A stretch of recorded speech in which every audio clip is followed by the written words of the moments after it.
You know that split second when the elevator lights flicker and your reflection in the doors almost doesn't match your movements?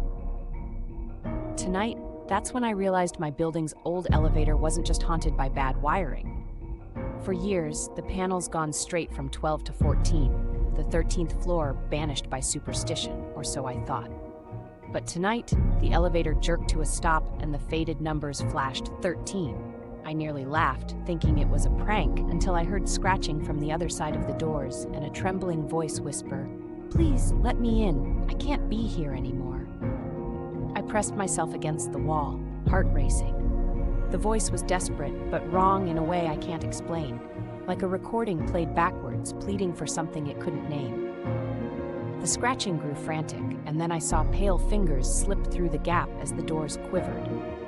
"You're not supposed to see me," the voice gasped. "But you looked. Now you have to listen." The lights flickered, and for a moment, the elevator filled with the stench of wet earth and something old, something hungry. I slammed the door close button, but the elevator wouldn't budge. The voice grew louder, echoing off every metal surface, filling my head with memories that weren't mine.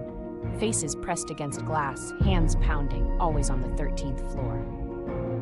"Let me in, or you'll take my place," it hissed. My reflection in the doors smiled, even though I was crying.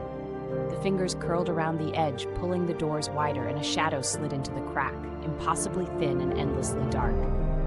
As the doors finally gave way, I stumbled back, realizing too late that the elevator was never meant to skip the 13th floor. It was meant to trap whoever saw it.